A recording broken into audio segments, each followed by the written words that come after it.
Estenda suas mãos para cá.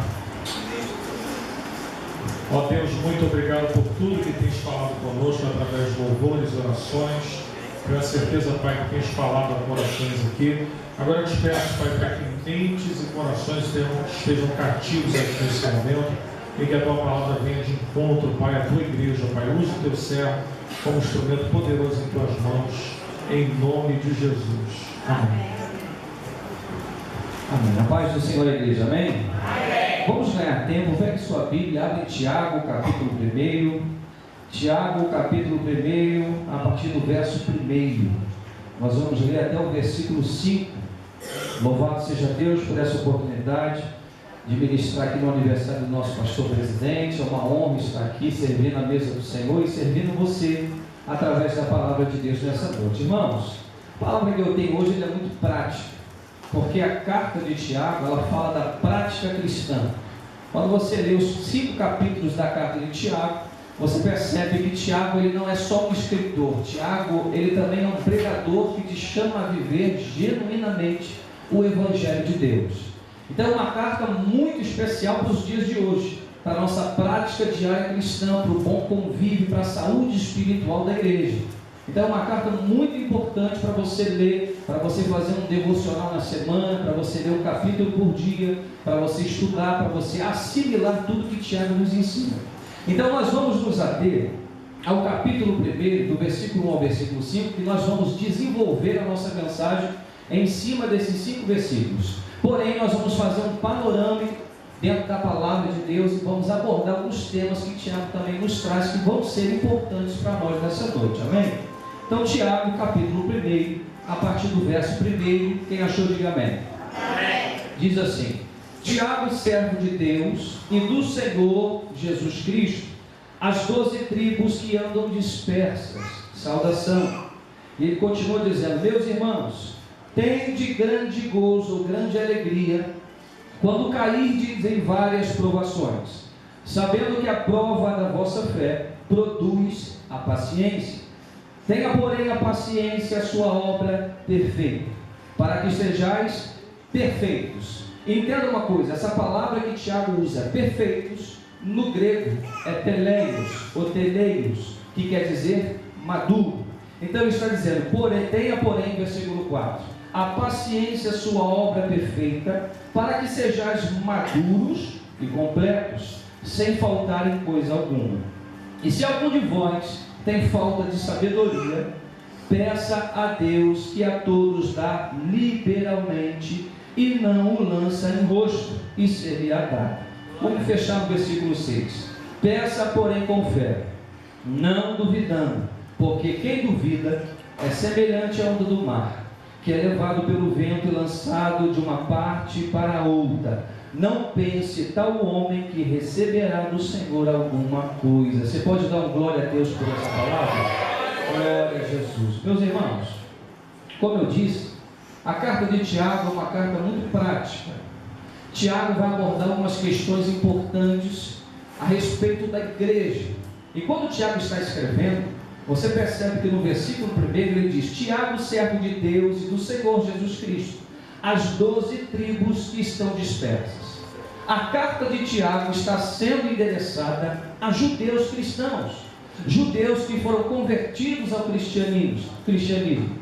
E esses mesmos judeus se encontram dispersos, porque nós sabemos que judeus não habitavam somente na Palestina.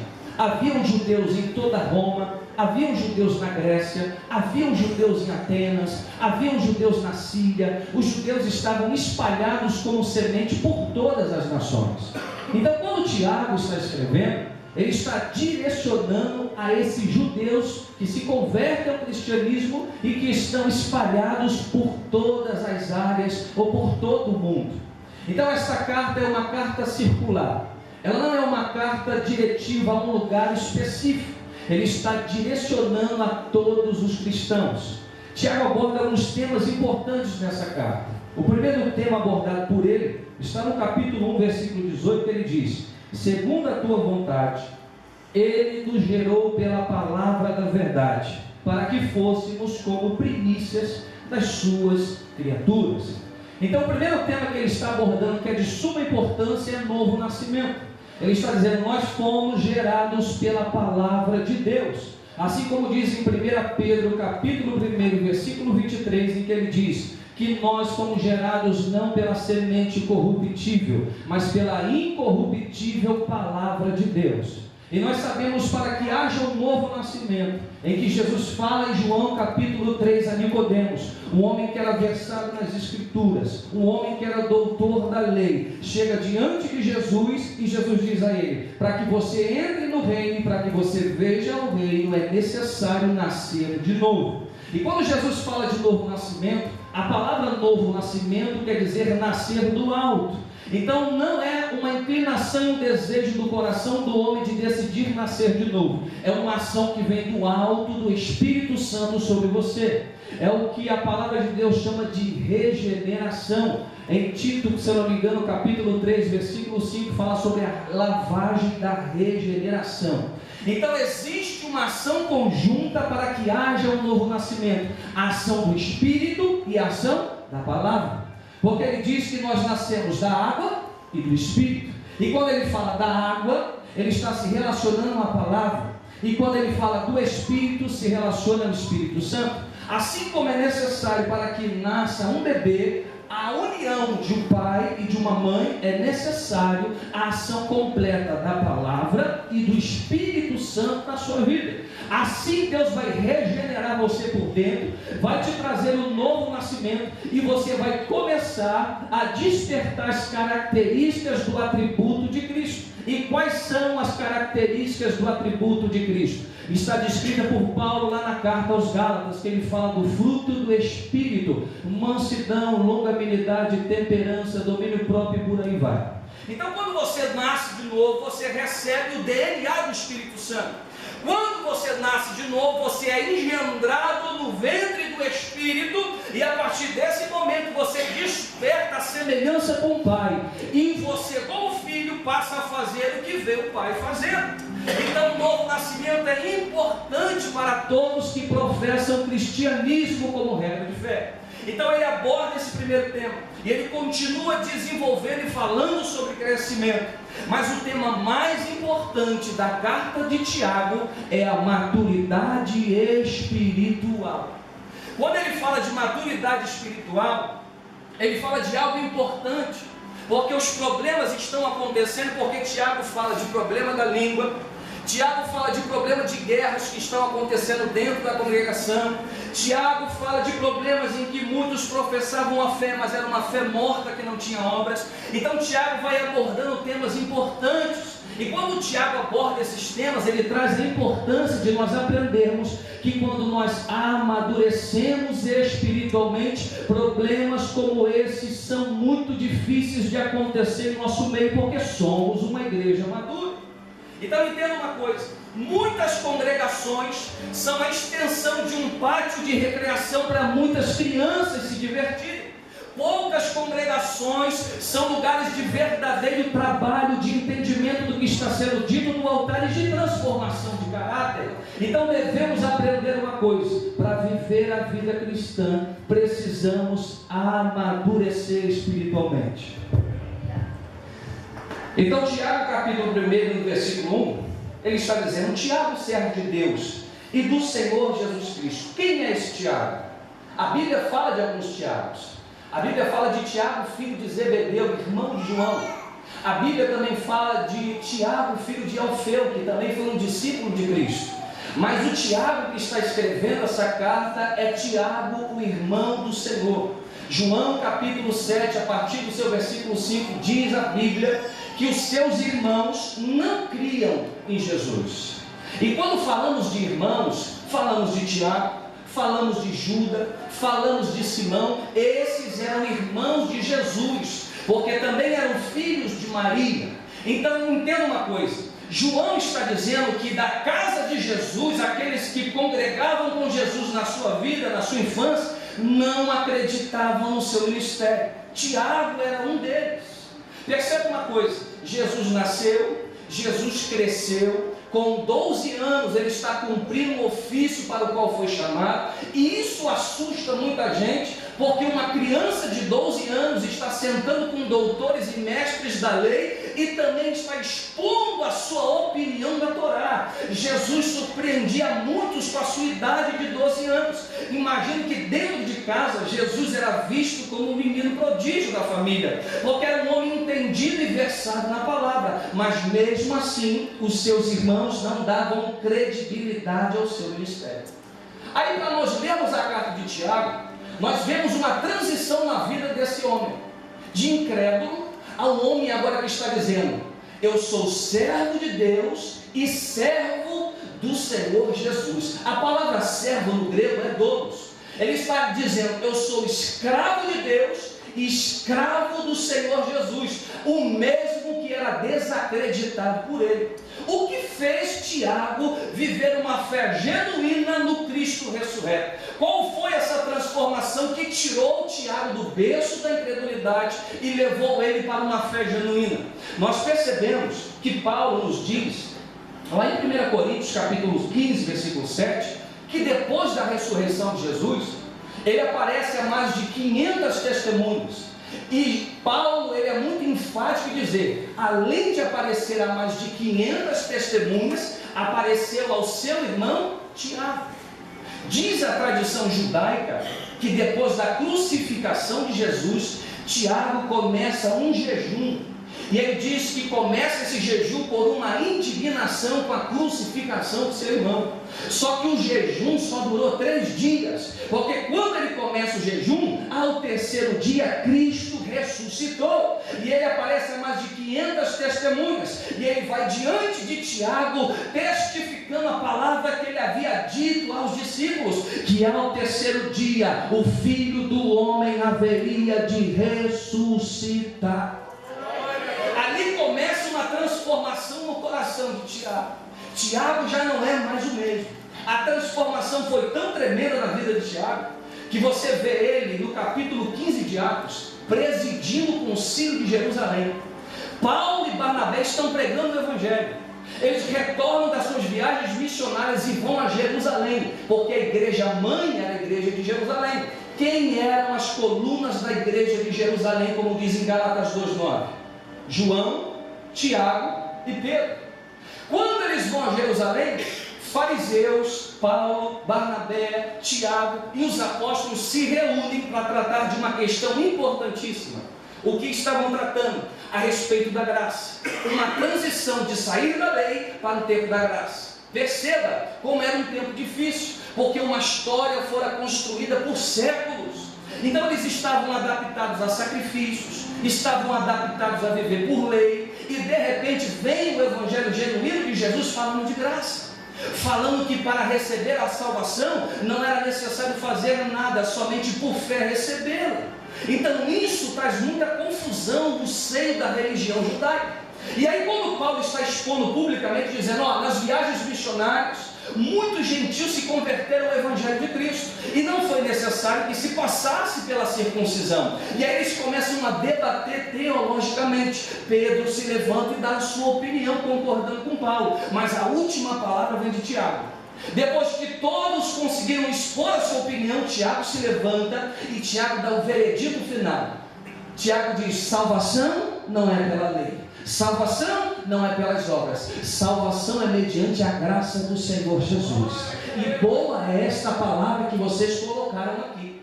Então olha a importância de Tiago. Tiago agora é líder em pouco tempo da igreja de Jerusalém. Um homem que era incrédulo e agora ocupa uma posição privilegiada diante da igreja de Jerusalém. Então, para quem Tiago escreveu, como eu disse? Para as 12 tribos.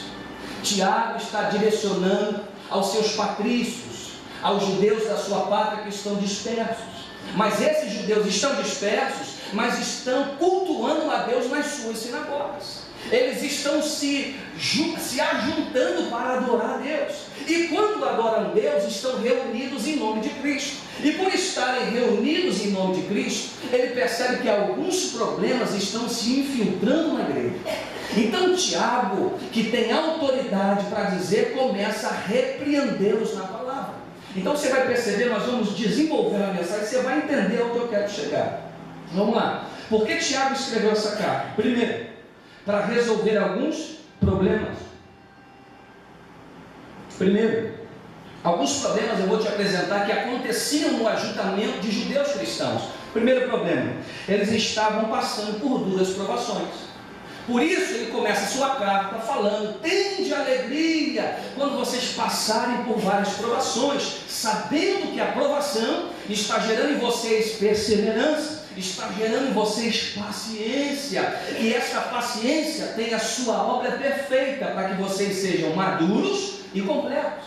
Deus está expondo vocês na provação para que vocês sejam maduros e completos. Deus não trabalha com obras inacabadas. Paulo fala em Filipenses capítulo 1, no seu versículo 6, que aquele que começou a boa obra é fiel para aperfeiçoá-la até o dia do Senhor Jesus. Ele está dizendo: o que Jesus iniciou na sua vida não vai parar. Ele começou com uma boa palavra de salvação. Agora, como o oleiro que é, vai pôr a mão na sua vida e vai tratar o seu caráter. Vai pôr a mão na sua vida e vai mexer em lugares que você não deseja que ele mexa. Por quê? Porque dói, porque é difícil. E assim é a vida cristã, irmão. Então nós vamos sendo trabalhados na mão de Deus e vamos sendo desenvolvidos na salvação.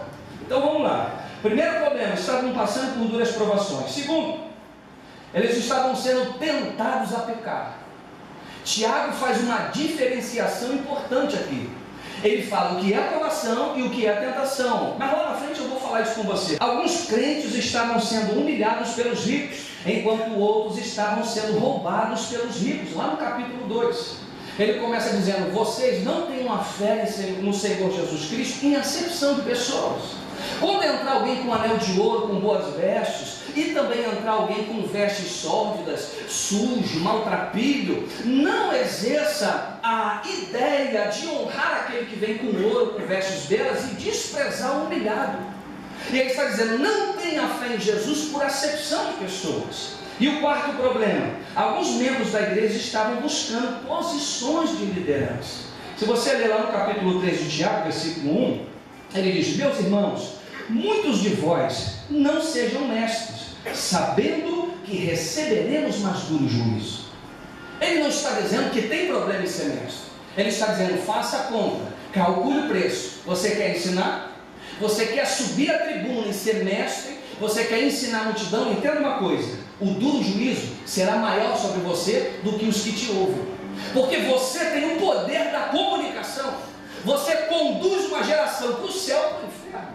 Você conduz uma geração a viver uma vida sadia espiritual ou uma vida enferma.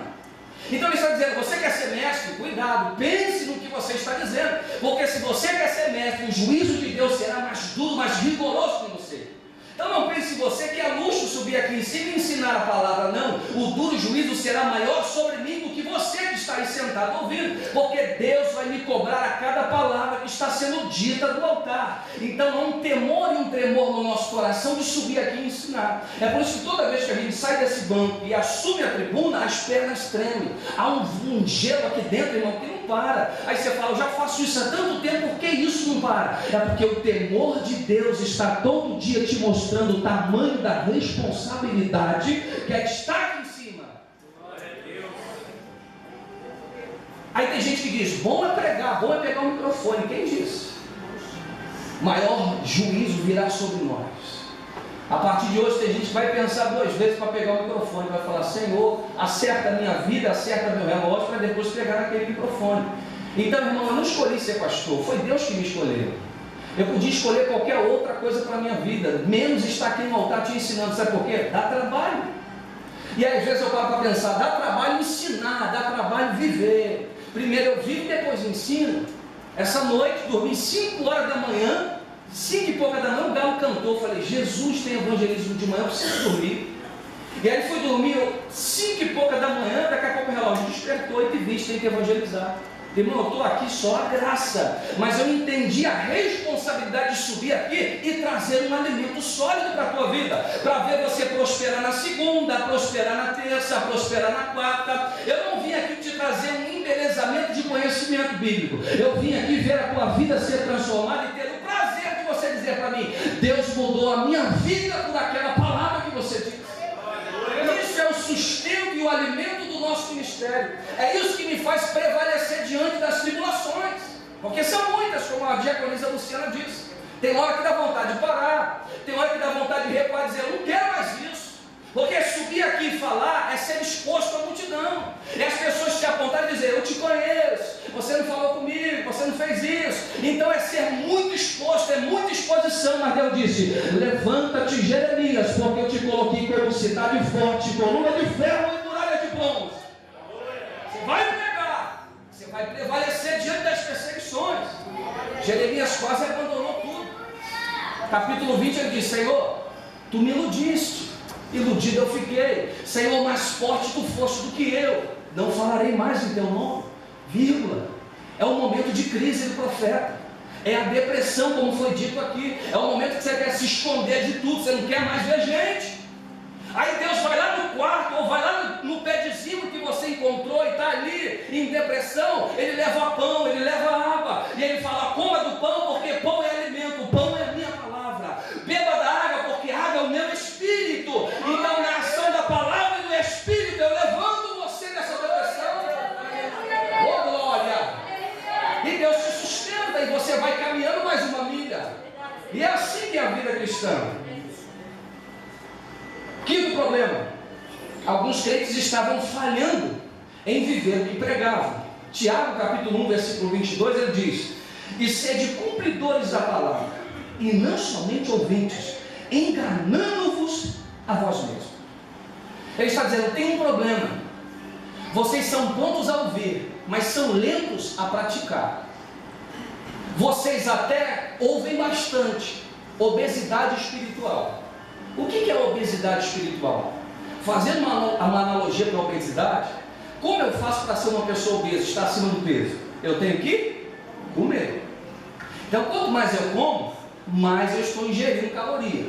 Exemplo: se você ingere 2.500 calorias por dia e você só gasta 1.500, quantas calorias ficaram de reserva no teu corpo? 1.000 calorias. Então, por muito se alimentar, você vai ingerindo muita caloria. E aí você às vezes está ingerindo muito, mas está gastando pouco, e vai começar a vir a obesidade. Assim é a vida espiritual. A gente ouve muita coisa que sai do altar. Entenda uma coisa: Romanos 10:17, Paulo diz: a fé vem pelo ouvir, e ouvir a palavra de Deus. Mas a palavra ouvir que ele usa ali, tanto se aplica em ouvir um sermão quanto ler a Bíblia. Porque Paulo fala no seu contexto: nem todos têm acesso ao vernáculo bíblico, a não ser o que os apóstolos estão ditando para eles. Então ele está dizendo: além de ouvir e estudar a palavra, você vai exercitar as musculaturas da sua fé. Então ele está dizendo: tem muita gente que ouve, e vira um obeso espiritual, porque na hora de praticar, de pôr em prática, de ver a ação da palavra, ele não faz. Aí você fica obeso, fica pesado, e aí você retém, acumula. Mas o que isso está adiantando para a sua vida? O que isso está mudando na sua história? O que desse tempo de 1, de 2, de 3, de 4, de 5, de 10 anos que você tem ouvido Deus falar desse altar, o que Deus transformou na sua história a partir do momento que o pastor falou, que a palavra do Espírito Santo foi gerada, e você diz: amanhã eu vou pôr em prática? É o que o pastor Marcelo fala: a velocidade. Como é que funciona o negócio? De ouvir e pôr em prática. O senhor sempre diz: ouvir, sinônimo de executar. Ouvir, sinônimo de executar. Ouvi, executei. Existe um estudo que diz que se você ouve um ensino, algo que vem ao seu coração, depois de 48 horas, boa parte do que você ouviu, você esquece. Então, se boa parte do que você ouviu, você esquece, você não vai pôr em prática. Então, o que você está ouvindo hoje, o que você vai fazer? Você vai acertar o ponteiro do relógio e vai dizer: a partir de hoje, tudo que foi dito daquele altar, eu vou pôr em prática. E quando você pôr em prática, a palavra de Mateus 7:25 se cumpre na tua vida, ou 24, está por ali. Ele diz o quê? O homem prudente, ouve a palavra e pratica. E ele diz: esse homem é semelhante a alguém que construiu a sua casa na rocha. Veio o vento, soprou a tempestade, correram-se os rios, mas a casa não ruiu. Porque estava onde? Mas por que estava na rocha? Porque ele praticou. Aí ele diz: existe outro que é um imprudente. Ele ouve, mas não pratica. Esse é semelhante ao homem que construiu a casa na areia. Soprou o mesmo vento, veio a mesma tempestade, as mesmas tribulações, mas só que a diferença é que a casa da rocha permaneceu de pé e a da areia caiu. Por quê? Porque não tinha alicerce. Qual é o alicerce? Palavra. Palavra é o alicerce da tua caminhada cristã. Palavra é o que vai manter você no dia mau. Palavra é o que vai fazer você vir para o culto mesmo quando tudo está dando errado. Então, irmãos, ao entrar nos atos do Senhor, devemos silenciar a nossa boca e a nossa mente. Você pode estar quieto aí ouvindo a palavra, mas sua mente pode estar divagando em muita coisa nesse momento. Você pode estar sentadinho aí, mas dentro de você, tua alma pode estar brigando com você. Tua mente pode estar divagando em muitas coisas. O salmista diz no Salmo 42, verso 3, ou verso 5. Ele diz o quê? Porque está abatido a minha alma, porque te perturbas dentro de mim, eu ainda louvarei a Deus. Ele está dizendo, algo está tentando paralisar o meu culto, há uma perturbação dentro da minha alma, há uma inquietação dentro de mim, que tenta roubar a semente que Deus está germinando no meu coração, mas ele brada e diz, alma, aquieta-te, alma, sujeite-se, sujeite-se e adore ao Criador. Tem dia que é assim, cara. Tem dia que se você não bater o pé firme no chão e dizer, eu vou adorar, mas tu está dizendo, não adore. E o diabo está dizendo, você vai adorar com a casa quebrada desse jeito? Você vai adorar, você não tem dinheiro nem para pagar a conta segunda-feira? Você vai adorar com os filhos desse jeito? Aí você diz, Senhor, eu fiz uma escolha, assim como Josafá. Deus disse, Josafá, coloca os levitas na frente. Mas Deus tem escudo, tem lança, tem espada, tem tudo. Ele diz, eu não quero isso. Eu quero adoração, Josafá. Aleluia. Josafá entende dizer, levitas, preparem a melhor canção. Aleluia. Preparem o melhor louvor a Deus. Porque hoje ninguém mexe na espada, ninguém trabalha com escudo. Vai trabalhar com o joelho, vai trabalhar com a adoração. E diz o texto, enquanto eles adoravam, é assim que funciona. Enquanto você adora, Deus envia um anjo de guerra a pelejar as suas causas. Aleluia, Jesus. Jó 38 diz que Deus apareceu a Jó no meio de um redemoinho. Redemoinho esse simbolizando a tragédia que ele está vivendo. E Deus está dizendo, no meio da tragédia da tua vida eu me apresento a você e digo, cinge os teus lombos como homem, Jó. Aleluia. Aí Deus confronta Jó e diz, cinge os lombos como homem, te farei perguntas e tu me responderás. Deus faz mais de 70 perguntas a Jó, nenhuma delas ele soube responder. Uma das que eu mais gosto é quando ele diz, aonde tu estavas, Jó, quando eu coloquei os fundamentos da terra? Jó, aonde tu estavas quando encerrei o mar com porta e disse a eles, até aqui tu virás? Irmão, estou sentindo uma presença gostosa de Deus aqui. Aí Jó, no final das 70 perguntas, ele diz, Senhor, eu bem sei que tudo podes, e nenhum dos teus propósitos pode ser frustrado. Aleluia, Jesus.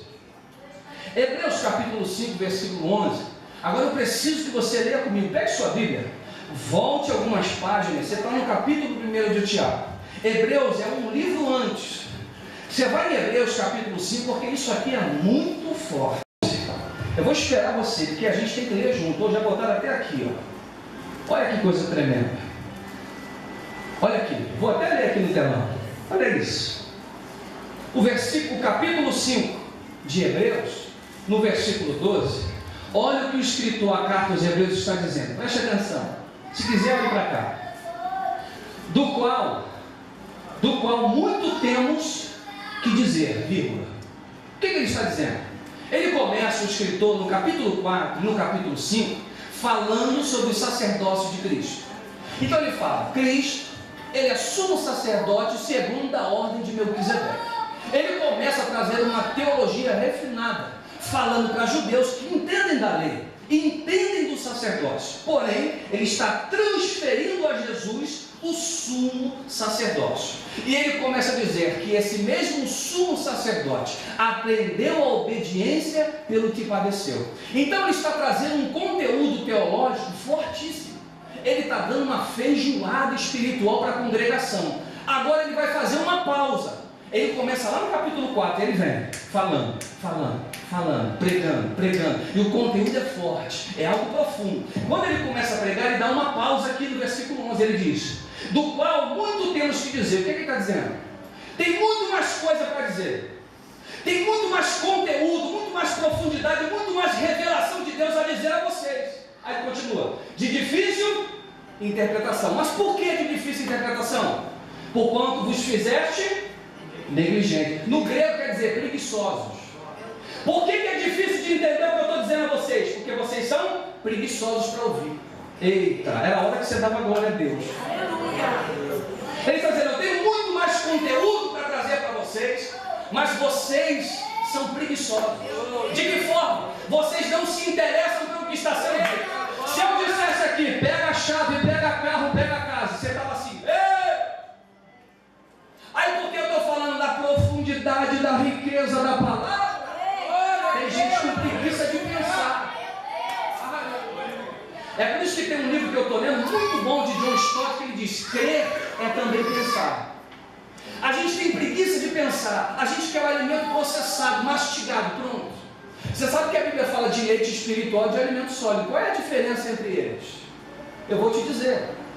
1 Pedro capítulo 2, versículo 2, ele diz: desejai afetuosamente o leite espiritual ou racional, como meninos nascidos de novo, para que por eles vá crescendo. Ou seja, ele está dizendo: o leite espiritual é importante para o crescimento do bebê espiritual. Desejai afetuosamente esse leite, como a meninos nascidos de novo, ponto. Porém, você não pode morrer no leite. Está recebendo leite, é porque nasceu agora. Mas aí, Deus vai desenvolver você na fé. Deus não vai querer te dar leite a vida inteira. Vai chegar uma hora que Deus vai querer trocar o alimento. Mas para trocar o alimento, você não pode ser preguiçoso. Glória a Deus. Paulo fala lá em 2 Coríntios, se eu não me engano, capítulo 3: quis vos falar como espirituais, mas ainda sois carnais. Com leite vos criei, não com alimento sólido, porque ainda não podeis suportar. Paulo está dizendo: eu já fui levado por Deus ao terceiro céu. Deus já me mostrou coisas inefáveis, que não é lícito a nenhum homem dizê-las. Queria eu trazer um conteúdo mais profundo, mas vocês ainda são carnais. Por quê? Qual é a evidência da carnalidade da igreja de Corinto? De inserções, divisões, partidarismo. Eu sou de Paulo, por quê? Paulo prega melhor. Paulo é mais teológico. Não, eu prefiro Apolo. Por quê? Você já viu a oratória de Apolo? Você já viu como Apolo prega? Não, eu prefiro Pedro. Por que Pedro? Porque Pedro é simples. Pedro é o camarada do barco e das redes. Pedro é o indouto. Pedro fala na minha linguagem. Então tinha partidarismo. Ele diz: a evidência de uma igreja carnal é partidarismo. Aí olha só, ele diz: do qual temos muitos que dizer, de difícil interpretação, porque vos fizeste preguiçosos para ouvir. Passa o próximo versículo. Por quê? Devendo já ser mestres pelo tempo.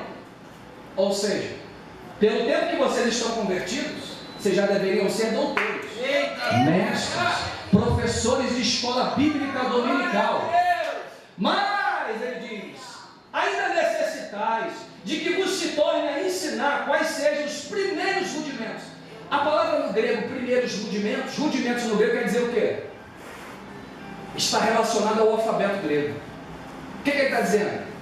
É necessário ensinar a vocês o alfabeto, o A e o U do cristianismo. Eu queria que vocês já estivessem fazendo uma redação. Eu queria que vocês já fossem profundos no falar. Porém, é necessário voltar lá atrás e ensinar A, E, I, O, U. Então diz: quais sejam os primeiros rudimentos das palavras de Deus, e vos haveis feito tais que necessitais de leite, e não de alimento sólido. Então, irmão, o que eu quero te dizer com isso? Ao mesmo tempo que você ouve, sua mente tem que processar o que está ouvindo, e seu coração tem que pôr em prática. Não basta você ser um frequentador de igreja e ouvir, e ouvir, e ouvir, e não colocar em prática o que Deus tem dito desse altar. de nada resolve. Você está perdendo o seu tempo. Você, claro, vou dizer de novo, está perdendo o seu tempo vindo para culto. Que isso, pastor? Me escandalizou. Não, a palavra tem que ser assim, reta, direta. Está perdendo o seu tempo. Por quê? Está ouvindo e não está praticando. Continua em divisões. Continua falando mal dos outros. Continua usando tua língua para dividir. Continua sepultando pessoas. Continua matando crentes. Com o quê? Com a tua língua. Eu vou reproduzir aqui o que eu ouvi o pastor Leo Barreto dizendo num debate. Ele disse algo interessante que me fez pensar. Ele diz: o problema da igreja não é o diabo. O diabo já foi vencido na cruz. Jesus disse: as portas do inferno não prevalecerão contra a minha igreja. Então qual é o problema da igreja? É a língua cascavélica dos crentes. Qual é o problema da igreja? O problema da igreja é crente. Tem gente mais difícil de lidar do que crente? Sim ou não? No mundo você chuta, você cai, você pula, e não dá problema, não tem divisão. Na igreja, se tu não falar, já é. Na igreja, se eu passar e não te der a paz do Senhor, já é esse pastor endemoniado. Então o problema da igreja não é o diabo, ele está vencido. O problema é gente que não aprende, que não amadurece, que não cresce. É gente que é inimigo espiritual e inimigo da fé. Servir a um Deus tão grande, servir a Deus, irmão, e pensar pequeno é como um mendigo assentado em uma montanha de ouro. Está mendigando, mas não sabe a riqueza que tem. Então por que Deus me trouxe aqui? Para te sacudir e dizer: cresça, amadureça. Porque se houver maturidade na igreja, nós vamos resolver metade dos problemas da igreja. Deixa eu correr. Sexto problema: outros crentes estavam vivendo de forma mundana. Tiago 4, versículo 4, ele diz: adúlteros e adúlteras, não sabeis vós que a amizade do mundo é inimizade contra Deus? Portanto, qualquer que quiser ser amigo do mundo será inimigo de Deus. Irmão, desculpa, ou é 8 ou 80. Ou tu é amigo ou tu não é. Ou você serve a Deus ou você serve a mamão, você serve o diabo. A diaconisa Luciana falou sobre a fé.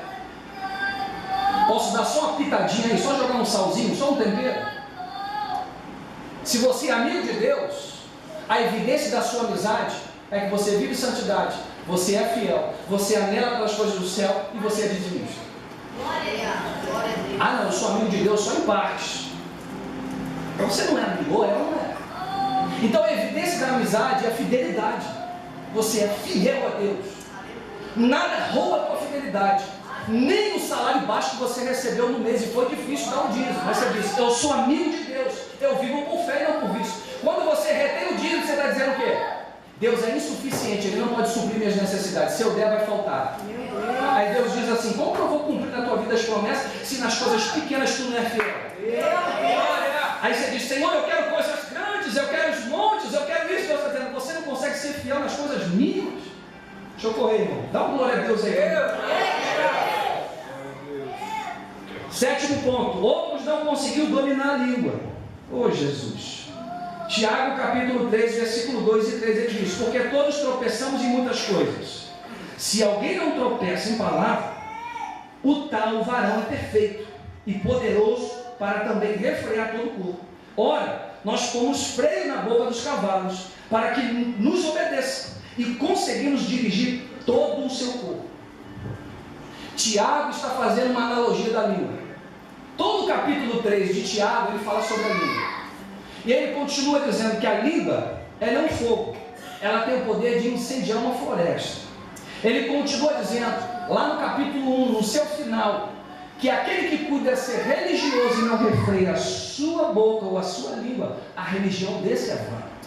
Então está dizendo, a língua é semelhante ao freio dos cavalos. Você põe um freio na boca dos cavalos e você direciona todo um cavalo de 400 quilos, só por uma correia, por um freio. Você diz assim, ó, você puxa para cá e ele vai para cá. Você puxa para lá e ele vai para lá. Um cavalo de 400 quilos que não sabe a força que tem, mas você está com o freio ali dominando ele. Então ele está dizendo, a língua é desse jeito. É um pequeno membro, muito pequeno, parece inofensivo, mas faz um estrago, mas divide, arrebenta com a vida de um homem, arrebenta o ministério, divide uma igreja. Então ele está dizendo, a língua, como diz lá em Provérbios 18, 21, a morte e a vida estão no poder da língua. Aquele que aquele que a ama comerá do seu fruto. Mais um, Provérbios 13:3, o que guarda a sua boca conserva a sua alma, mas o que abre muito a sua boca traz para si perturbação. Aí eu tenho que contemporaneizar a mensagem, sim ou não, trazer para os dias de hoje. Nós vivemos numa era tecnológica, um mundo globalizado. A internet, ela leva uma notícia numa velocidade assustadora de um ponto a outro do país. Então vivemos uma era tecnológica. Se eu tenho que aplicar essa palavra para os dias de hoje, há anos atrás, bota aí uns 50 anos atrás, ainda era dito, nossa, aquele que abre muito a sua boca traz para si perturbação. Tínhamos mais comunhão entre os irmãos. Comunhão hoje é por WhatsApp muitas vezes. Então, se eu quero trazer para os dias de hoje, eu posso dizer, aquele que posta muita besteira no Facebook traz para si perturbação. Você sabia que tem empresas? Você sabia que tem empresas que quando você põe um currículo na empresa, elas investigam a tua rede social para saber quem você é, o que você está postando e a sua rede de amigos? Eu vi uma notícia que uma mulher trabalhando numa grande empresa foi para o Facebook falar mal do patrão. Só que alguém era um amigo em comum, printou e jogou para o patrão. O patrão chamou ela, deu justa causa. Você sabia disso? Você está sendo visto, você é, não o que você fala mais hoje, você é o que você posta. O teu Facebook está denunciando quem você é. Cuidado! As pessoas estão te vendo. Tua palavra tem um poder assustador de levantar ou de matar pessoas. Deus colocou aqui, como diz o texto, a morte e a vida estão no poder da língua. Então esse negócio, irmão, de crente vir para a igreja, cultuar a Deus, faz tudo dentro da igreja, mas no final de tudo ele mete a língua. Me perdoe, irmão, não faz nada na igreja. Primeiro acerta a tua língua e vira crente. Irmão, fofoca é um negócio do inferno. A gente fala até com indignação, a fofoca é uma coisa do diabo. É verdade. O fofoqueiro já tem uma característica, ele chega perto de você e diz, você não sai da novidade. E a boca do diabo já abriu. Irmão, sai correndo. Foge dessa pessoa. Se tu emprestar teu ouvido, vai colocar comichão no teu coração. O pior de tudo isso é a pessoa deformar o próximo para o outro. É alguém falar de mim para você, me deformar para você. Quando eu subir aqui e pregar a você, a palavra não causa efeito. Deus vai cobrar quem? A mim ou a pessoa que destruiu esse relacionamento? Aquela pessoa podia ser salva, mas porque você queimou a minha fita, vou botar meu nome para não botar o seu. Porque você queimou a minha fita, aquela pessoa vai se converter através da minha vida. Porque você é um falastrão, boca grande. No culto você me dá um abraço, eu te dou um beijo. Mas a gente está aqui para falar da palavra. Eu estou falando da palavra. Eu estou na palavra. Vou falar o último problema. Havia crentes que estavam vivendo em guerra, uns contra os outros. Esses são os mesmos problemas que enfrentamos hoje. Para tirar a raiz de todos esses problemas era o quê? A imaturidade.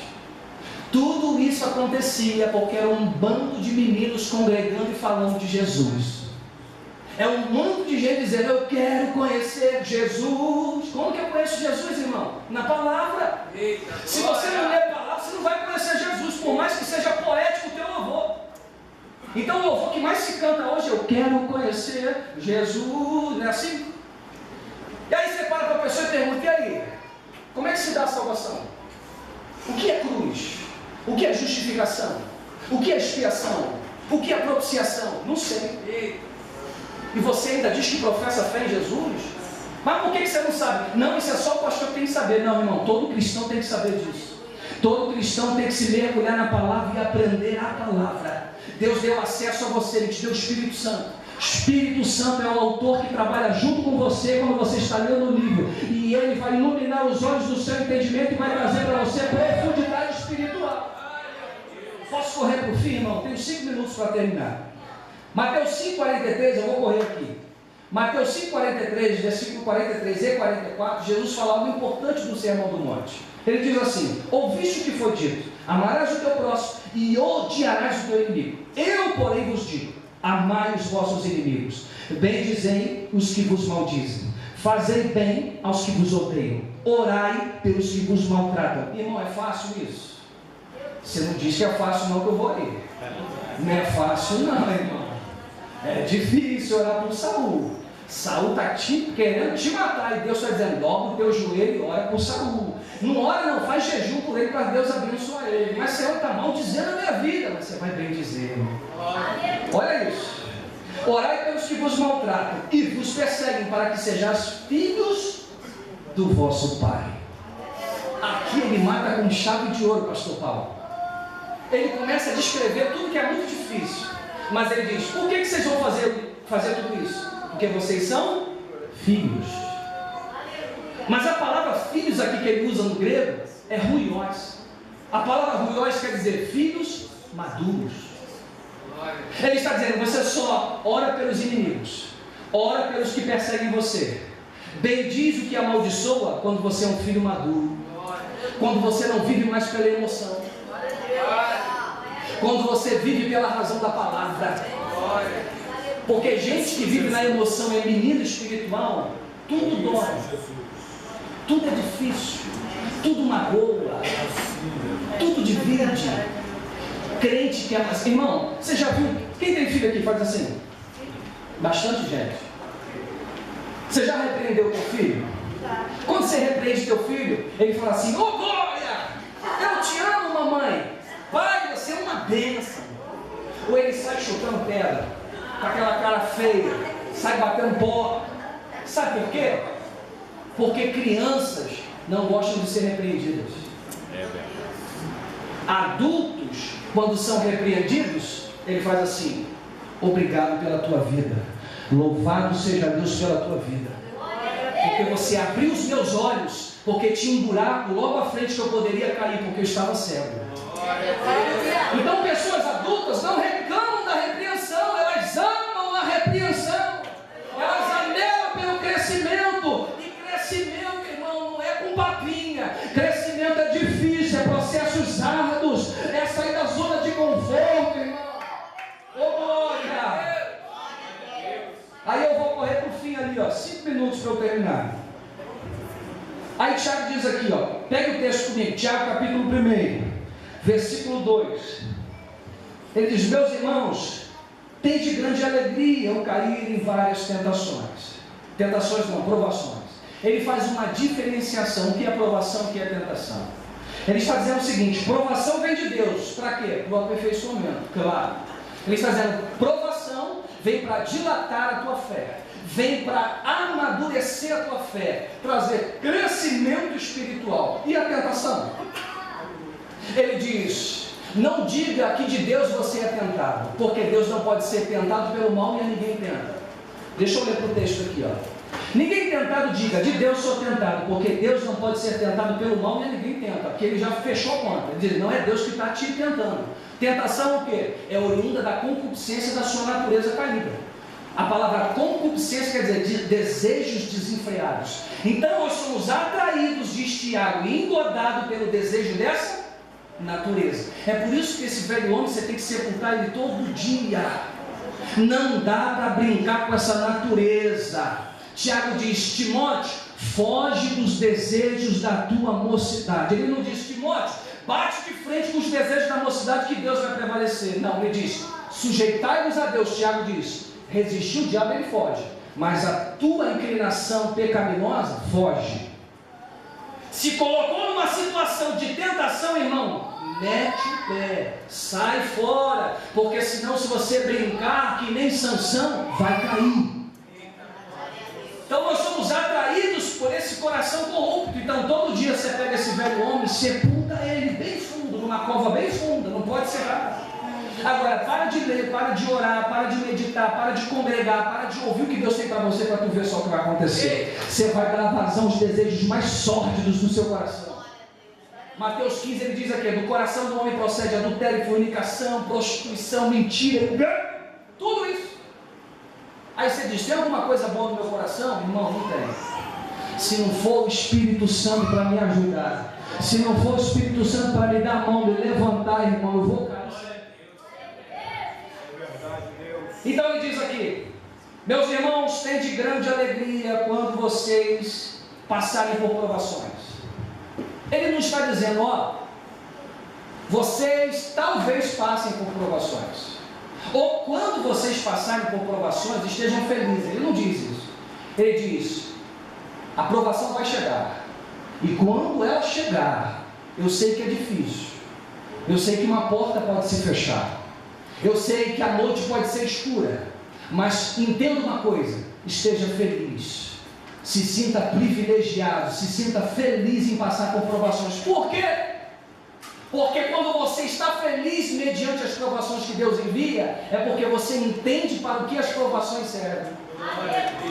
Quando você tem o entendimento que provação gera maturidade, você diz: opa, eu quero uma. Quando você diz: ei, provação gera crescimento, Senhor, manda só mais uma. Você está orando assim, irmão? Se Deus não te mandar provação, você vai continuar como um amigo espiritual. Pedro diz que a nossa fé é provada no fogo, e ela ganha notoriedade e mais valor do que o ouro. Sabe o que Deus está dizendo? Te levei na fornalha da aflição, como diz em Isaías. Te provei na fornalha. Quando te provei na fornalha, refinei a tua fé e dei um símbolo, dei um carimbo de autenticidade. Fé aprovada. Por que foi aprovada? Porque se permitiu passar na caldeira da Babilônia, quando Sadraque, Mesaque e Abidinego caíram ali, dizendo: nós não vamos nos prostrar diante desse rei inimigo. E eles passeavam no meio da fornalha com o quarto homem com eles. Se põe de pé em nome de Jesus. Glória a Deus. Eu vou deixar para outra oportunidade falar um pouco sobre provação. Tem muita coisa boa aqui para a gente aprender. Mas o que eu quero trazer para você aqui para fechar a conta é quando ele diz no versículo 5: se algum de vós tem falta de sabedoria, peça a Deus, que a todos dá liberalmente e não o lança em rosto. Olha o que Tiago diz, irmão, capita essa profundidade. Ele veio falando de provação. Se alegrem. Por quê? Sabendo que a prova da vossa fé gera perseverança. Você não aprende perseverança ouvindo esse sermão. Você não aprende a ser perseverante lendo livros ou estudando teologia. Você aprende a ser perseverante quando Deus te leva lá no vale da sombra da morte. E aí vai revelar que Deus você serve. E aí quando você passa por todo esse processo, se não está entendendo ele, olha o que Tiago diz: peça a Deus sabedoria. Por quê? Porque sabedoria é a capacidade de aplicar o conhecimento que você tem. Tem gente que tem muito conhecimento, tem gente que tem doutorado, mestrado, PhD, mas não sabe tomar decisões simples da vida. Porque conhecimento não quer dizer que você é maduro. O que te faz ser uma pessoa madura é a capacidade de ter o conhecimento e saber aplicá-lo. Isso é sabedoria. É como diz: sabedoria, conhecimento é saber que o tomate é fruta. Sabedoria é não colocá-lo na salada de fruta. Então ele está dizendo: se vocês estão passando pela provação e não estão entendendo, peça a Deus sabedoria. Para quê? Para que vocês não desperdicem a oportunidade que Deus está dando a vocês de crescer. Você está entendendo isso? Pastor, está difícil, eu estou rejeitando as provações. Qual é o meu conselho para você nessa noite? Ore e peça sabedoria para que Deus te mostre o que Ele quer te ensinar nessa provação. Ore e peça a Deus o que Ele está sinalizando a você. Você hoje pode não estar no livro de Jó. Hoje você pode estar nos pastos verdejantes. Mas um dia, se a porta fechar, lembre disso que eu estou te dizendo. Se a aprovação veio, é para te aprovar, é para te colocar a teste. É porque Deus quer estruturar você por dentro. Tem tanta coisa linda e sobrenatural que Deus quer te dar. Mas primeiro Ele vai estruturar você para receber, crente. Fecha teus olhos, eu vou encerrar orando pela tua vida. Fecha teus olhos. Espírito Santo, obrigado pela tua palavra. Palavra rema, palavra revelada. Palavra que desceu ao nosso coração, Senhor. Obrigado por tudo que o Espírito Santo nos ensinou essa noite. Pai, nos leva para os nossos lares tendo a certeza que ainda que uma porta se feche, o Senhor tem portas maiores para abrir na nossa história. Tu és aquele que nos chamou, aquele que nos remiu. Nós estamos na condição do Teu Espírito. Por isso, leva-nos aonde Tu queres. Faz o que Tu queres na nossa história. E nós voltamos hoje com a certeza, como Josué disse: eu e a minha casa serviremos ao Senhor. Faz, ó Deus, através de mim, que a minha família conheça a Ti como Salvador, através da minha vida. Que assim seja na minha parentela, na minha família, e que assim Deus venha te usar de forma sobrenatural nessa noite. Pai, leva o teu povo em segurança neste lugar e os abençoa de forma poderosa e abundante. Em nome de Jesus, e toda a igreja que vai morar no céu, diga amém! Aleluia, aplauda o Senhor nessa noite.